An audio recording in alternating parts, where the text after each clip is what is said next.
Pwede ba ang trans teacher sa China? Kabayan, salamat sa tanong mo dahil importanteng usapan to.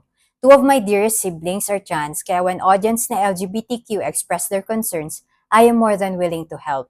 Sa totoo lang, China does not have clear policies protecting LGBTQ workers. Employers may vary and some schools are open, pero karamihan ay conservative pa rin.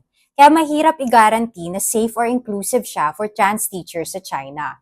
Pero stay tuned dahil may surprise ako, especially for the LGBTQ na nandito ngayon.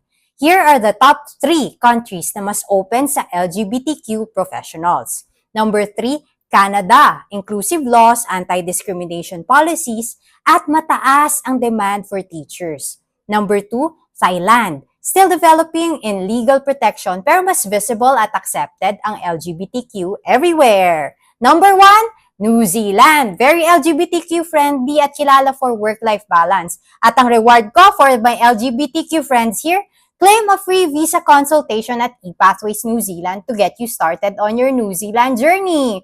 Just tell them na the Kabayan Explorer referred you. Remember, Kabayan, mahalaga to choose a country not just for the salary, but also for your safety and dignity.